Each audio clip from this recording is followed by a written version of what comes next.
Ration দুর্নীতি তদন্ত করতে গিয়ে ইডি এক আধিকারিকের ফ্ল্যাটে তল্লাশি চালায় এবং ফুড ইন্সপেক্টর সালমা হেমব্রমের তার বাড়িতে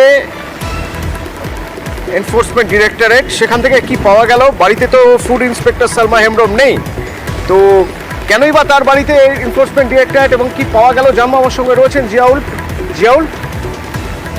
দেখো, বারাসতের যে সরকারি আবাসন রয়েছে অর্থাৎ C87 ব্লকের খাদ্য দপ্তরের যিনি আধিকারিক, তার বাড়িতে প্রায় 1 ঘন্টা দুয়েক আগে সিবিআই প্রায় 7 আধিকারিক তারা ঢোকে এবং যেটা মূলত ইডি সূত্রে যেটা জানা যাচ্ছে যে তারা এসেছেন মূলত এই যে খাদ্য দপ্তরে যখন তিনি দায়িত্বে ছিলেন সেই সময় কিন্তু এই জ্যোতিপ্রিয় মল্লিক খাদ্য দপ্তরে খাদ্য কেলেঙ্কারি, অন্যদিকে এই তার একাধিক অনুগামী অর্থাৎ আনিসুর রহমান, মুকুল সহ একাধিক যারা ওর সঙ্গে তারাও এই দপ্তরের সঙ্গে একাধিক দুর্নীতি করেছেন এবং আজকে সকালেও যেমন খাদ্য দপ্তরে রেশন দুর্নীতি নিয়ে দেগঙ্গার একাধিক জায়গায় একটি সরকারি ব্যাংকেও সেখানে কিন্তু তল্লাশি চলছে। অন্যদিকে এই বারাসতের এই সরকারি আবাসনেও সেখানে প্রায় ঘন্টা দুয়েক ধরে তল্লাশি চলছে। মূলত এই যে রেশন দুর্নীতি পুরোটাই তিনি জানতেন এবং কিভাবে দুর্নীতি হয়েছে, কোথায় কত টাকা গেছে সবটাই তিনি জানতেন। ফলে তার বাড়িতে প্রায় 2 ঘন্টার বেশি সময় ধরে এই মুহূর্তে এখন ইডি আধিকারিকরা বাড়ি তল্লাশি চালাচ্ছেন। পুরো এলাকাটি ঘিরে রেখেছে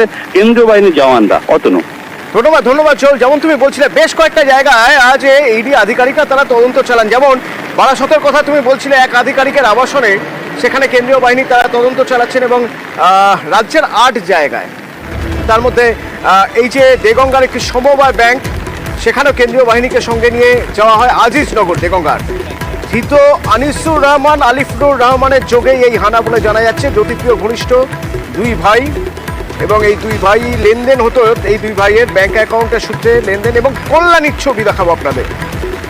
কল্যাণীর ছবিও একবার দেখাবো, তার কারণ রেশন দুর্নীতি মামলায় কেন্দ্রীয় তদন্তকারী সংস্থা কল্যাণীতেও আপনাদের জানাচ্ছিলাম একটু আগে, ফুড ইন্সপেক্টর সালমা হেমব্রম, দক্ষিণ 24 পরগনার ভাঙড়ের ফুড ইন্সপেক্টর, 5 জন ইডি আধিকারিক তার বাড়িতে যান এবং যদিও তার বাড়িতে তখন ফুড ইন্সপেক্টর সালমা হেমব্রম ছিলেন না, তিনি একটি বেসরকারি হাসপাতালে ভর্তি।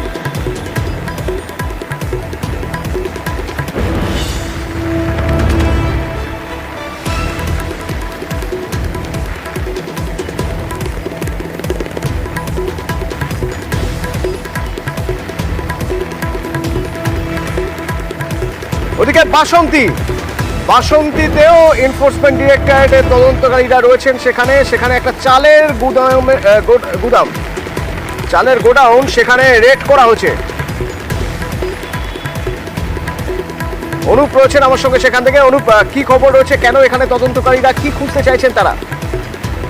দেখো, ইতিমধ্যে ইডি আধিকারিকরা দক্ষিণ 24 পরগনা বাসন্তী সোনাখালীতে একটি চালের গোডাউনে তারা ইতিমধ্যে হানা দিয়েছেন এবং সেখানে সেই গোডাউনের মধ্যে তারা কিন্তু ইতিমধ্যে প্রবেশ করেছে এবং প্রায় 3 ঘন্টা হতে যায় তারা কিন্তু এখানে এসেছে এবং এখানে যে রাজ্যের রেশন দুর্নীতি, সেই দুর্নীতি তল্লাশি করতে তারা এসেছে। তারা এখানে ঢুকেছে এবং তাদের সূত্র মারফত যেটা জানা যাচ্ছে, এখানে যিনি মালিক রয়েছেন তাকে ঘরের মধ্যে নিয়ে তার সঙ্গে কথা বলছেন এবং রাস্তার পাহারা দিচ্ছে সেনাবাহিনী এবং তারা কিন্তু এখানে যাতে করে কোনো মানুষ জটলা তৈরি করতে না পারে সেখানেও তারা তাদের রাস্তা থেকে সরিয়ে দিচ্ছে।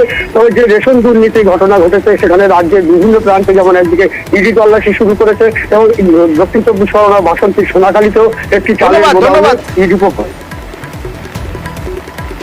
এবার জয়নগরেও সেখানেও ইডি তদন্তকারী আধিকারিকরা রয়েছেন এবং সেখানেও একটি গোডাউনে তল্লাশি চলছে, রেশন ডিলারের গোডাউন জয়নগরের বহরুতে।